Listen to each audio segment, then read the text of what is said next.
कौन सा सिंगर आप सोच रहे हैं कि जो कम्युनिटी है आज, जैसे पाकिस्तान का हम ट्रेंड देखें तो बच्चों में एक नुमाया किस्म की चेंज आई है। कभी बड़ा हिप हिप हुर्रे चल रहा था, यहाँ पे बड़ा पॉप सिंगिंग का बड़ा अरूज था, उसके बाद हमारे में बड़ा मौसीकी जो है वो धीमी लहजे में चलने लगी। अभी कवाली नाइट लाहौर में, पाकिस्तान के किसी कोने में कवाली नाइट होती है, बहुत भरपूर तरीके से सुनी जाती है और यंग जनरेशन कवाली नाइट सुन रही है, सूफियाना कलाम सुन रहे हैं, सूफी नाइट्स यहाँ पे बहुत पॉपुलर हो रही है। सेम कंडीशन विद देम के वहाँ पे भी कुछ ट्रेंड चेंज हुआ। पहले था बस पॉप म्यूजिक ही चल रहा था, फिर भंगड़े का एक दफ़ा ट्रेंड आया और अब कवाली नाइट्स वगैरह बहुत ज़्यादा हो रही है। तो आप वहाँ क्या ट्रेंड? बिल्कुल आपने ऐसे ही फरमाया, ऐसे ही हो रहा है। हर फंक्शन, हर आप कह लो कोई भी गैदरिंग कवाली होती है आजकल। इसीलिए मैंने जोजिली खान साहब के साथ 10 साल का कॉन्ट्रैक्ट किया। उस्ताद जोजिली खान साहब का बहुत बड़ा नाम था यहाँ पे, पिछले 3 साल से मैं लेके जा रहा हूँ वहाँ पे। तो तीसरा साल है अब मैं यहाँ पे हूँ और मैं यहाँ पे बैठ के उनके शोज बुक कर रहा हूँ। 4 शोज अभी परसों गए हैं, 3 दिन पहले, और वो जो है ना वो मैंने उनके 4 शोज ऑलरेडी बुक कर लिए हैं। तो कहने का मकसद है अब वो इतने पॉपुलर होते जा रहे हैं विद इन 3 ईयर। मुझे पहले 2 साल एफर्ट करनी पड़ी, लेकिन अब तीसरे साल वो अच्छा खासा पैसा बना रहे हैं और एंजॉय कर रहे हैं। अभी अपनी वाइफ को भी साथ लेके गए हैं। तो बात वही है, आप 10 साल वो आपके साथ काम करेंगे, 10 साल मेरे साथ काम करेंगे। 10 साल आपके अलावा नहीं काम कर सकते।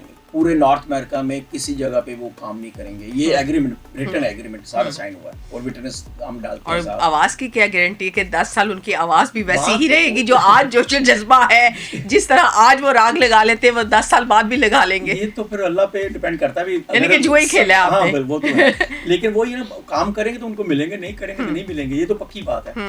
अब इसके अलावा मेरे पास बहुत सारे ऐसे आर्टिस्ट हैं जो मेरे साथ ऑलरेडी साइंड है और आपके पैनल पे होते हैं। जी, पैनल पे होते हैं। ओके, फिर मैं इनका क्या करता हूँ, मैं इनके मल्टीपल वीज़ाज लगवा के रख लेता हूँ।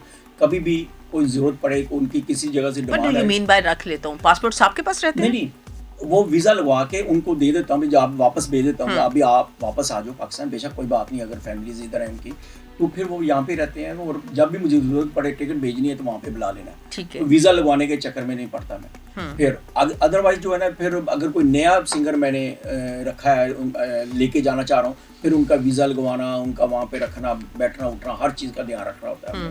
तो ये चलता है। और किस हद तक हमारे मुल्क के जो हालात हैं, हमारे जो इंटरनेशनल रिलेशंस हैं, हमारे फॉरेन अफेयर्स हैं, वो आपके काम पे किस हद तक असरअंदाज होते हैं? वीज़ास लगवाने में, आपने शो बुक किया हुआ है, सिंगर्स के वीज़े नहीं लग रहे या कुछ नहीं हो रहा, तो हमारे फॉरेन अफेयर्स के जो रिलेशंस हैं, हमारे फॉरेन रिलेशंस हैं, वो किस हद तक अफेक्ट होते हैं और पाकिस्तान एम्बेसी आपकी किस हद तक मदद करती है? देखिए, इसमें जो होता है कैनेडियन एम्बेसी जो होती है उसके साथ क्योंकि हमारी एक हिस्ट्री बन चुकी हुई है।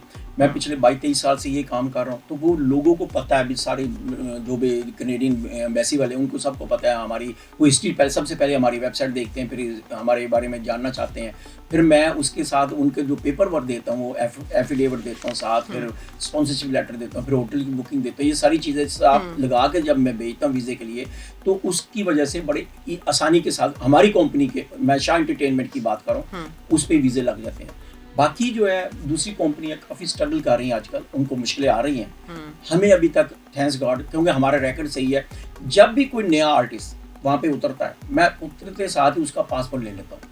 उसे अपने जो कलीग्स हैं उनको, भाई इनका पासपोर्ट सेव कर लो ताकि ये स्लिप होने की कोशिश ना करें वहाँ पे, क्योंकि हमारा एक रिकॉर्ड बन चुका है। तो हम कभी भी नहीं चाहेंगे हमारी कंपनी की रेपुटेशन खराब हो किसी वजह से, कोई रीजन बन जाए, ये रीजन बन जाए भी बंदा यहाँ पे आके स्लिप हो गया। पासपोर्ट की बजाय अगर उनकी रकम रख ले तो मेरे ख्याल से स्लिप ना हो। पासपोर्ट पे तो ये स्लिप हो जाते हैं। नहीं, फिर भी बड़ा आसान काम नहीं है, क्योंकि पासपोर्ट वहाँ पे सेकंड पासपोर्ट बनाना बड़ा मुश्किल काम है। फिर वो बहुत सारी इंक्वायरीज होती हैं, बहुत सारी चीज़ होती हैं। तो ये एक हमें थोड़ा सा बेनिफिट होता है। तो पहले, क्योंकि मैं पहले लिखा होता है एग्रीमेंट में, ये सारी चीज़ें मैं एग्रीमेंट डाल देता हूँ, भाई ये हमें चाहिए, हमारी ये basic requirements, according to that आपने चलना है। तो मोस्टली लोग जो है ना फिर हमें लिसन करते हैं। एक आध बंदे ने कोशिश की थी वापस, लेकिन हमने पकड़ लिया था उसको, तो हमने कहा भाई ऐसा काम नहीं कोई करना। अच्छा, अब हम बात कर रहे थे जिस तरह पाकिस्तान की, तो पाकिस्तान के अंदर लास्ट 2 ईयर्स कोविड की वजह से भी म्यूज़िक बहुत ज़्यादा सफ़र किया, तो पूरी दुनिया में बल्कि कोविड की वजह से बहुत ज़्यादा सफ़र किया। तो पेमेंट्स के लिहाज से अगर हम बात करें, जैसे हम कहते हैं जी टॉप 10 किस्म के कौन से आर्टिस्ट हैं जो पैसे बहुत मांगते हैं, जिनमें आप कहते हैं यार इसमें तो बचत हमारी काम है, यही पैसा सारा ले जाता है, सबसे ज़्यादा पैसा कौन तलब करता है? देखिए, आजकल आप ये कह लें राहत अली खान साहब और आतिफ असलम और आबिदा परवीन जी, ये जो 3 सिंगर हैं ये सबसे ज़्यादा पैसा मांग रहे हाथ हैं। नहीं आते पैसों में। पैसे के मामले में बहुत केयरफुल हैं ये, हाँ, और ठीक ठाक मांगते हैं। हाँ, और जब ठीक ठाक मांगते हैं तो फिर हमें भी ध्यान रखना पड़ता है भी इनको क्या दोबारा चांस दें या ना दें।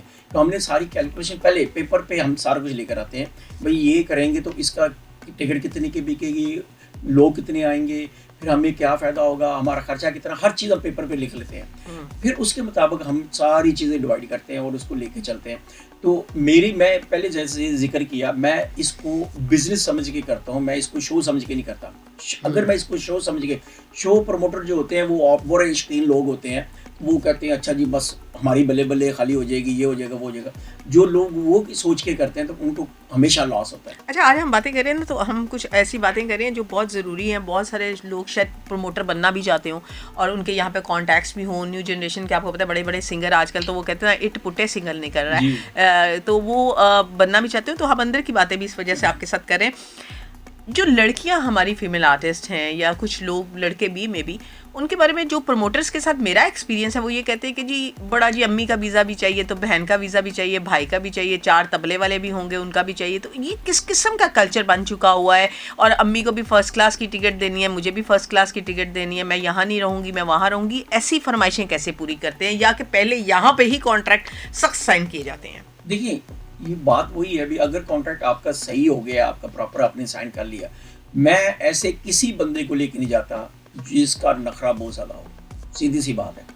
अब अगर कोई बंदा, मुझे लगता है ये बंदा सही है, पहले फ़ोन पे बातें होती रहती हैं, 2-4-5 दफ़ा फ़ोन पे बातें होती हैं, तो फिर फ़ोन पे बात करने से पता लग जाता है ये बंदे में कितना टैलेंट है और क्या सोच है चल रही है इनके दिमाग में।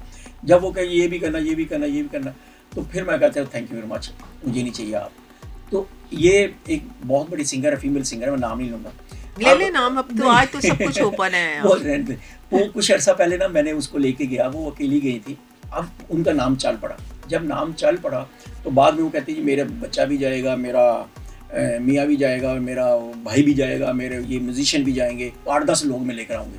तो मैं कहा थैंक यू वेरी मच, मुझे नहीं आप चाहिए। तो मैंने कर लिया, फैमिली घर ही रखें, आप अपने घर में रखो, आपने अकेले ने आना है, मोस्ट वेलकम। फिर एक सिंगर वो है, उसका मेरा भाई भी जाएगा, ये होगा वो होगा।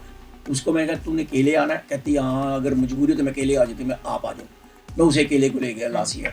तो कहने का मकसद वही है, अभी कुछ लोग ऐसे भी होते हैं भी वो करते हैं नखरे। मैंने जैसे पहले जिक्र है, अगर इसको आप बिजनेस समझ के करेंगे तो आप प्रॉफिट में जाएंगे, अगर इसको आपको शो समझ के करेंगे तो आपको लॉस होगा, ये पक्की खबर है। ये जो बड़े सिंगर्स हैं हमारे, जिनका भी आपने नाम लिया, जो टॉप 10 में आ जाते हैं, बहुत ज़्यादा रकम लेते हैं, सब कुछ करते हैं, अच्छा इनके नखरे ज़्यादा होते हैं या ये छोटे छोटे अभी अभी पॉपुलर हो रहे हैं और शौक हुए हुए हैं उनके नखरे ज़्यादा होते हैं? देखिए नखरे जो है ना, ये कोशिश करते हैं जब भी एक आध गाना भी हिट हो जाता है ना, तो इनके नखरे ऑटोमेटिकली आ जाते हैं। ये अब आपने कैसे टैकल करना है। अब अभी जो मैंने 3 नाम लिए हैं जो ज़्यादा पैसे, उसमें एक ऐसा नाम है जिसके नखरे ही नखरे हैं। अब आप समझ जाए वो कौन है। 3 नाम लिए, तीनों में से तो एक आपदा प्रवीण तो निकल गई, क्योंकि आपने मर्दों में 2 ही लिए, आतिफ और राहत। तो फिर आतिफ के ही नखरे मुझे लगते हैं। तो नखरे जो है ना, वो हर बंदे उसको बर्दाश्त नहीं कर पाता। अब उसके नखरे ऐसे हैं भाई मुझे ये भी चाहिए, मुझे वो भी चाहिए, ऐसे चाहिए, वो ऐसे चाहिए।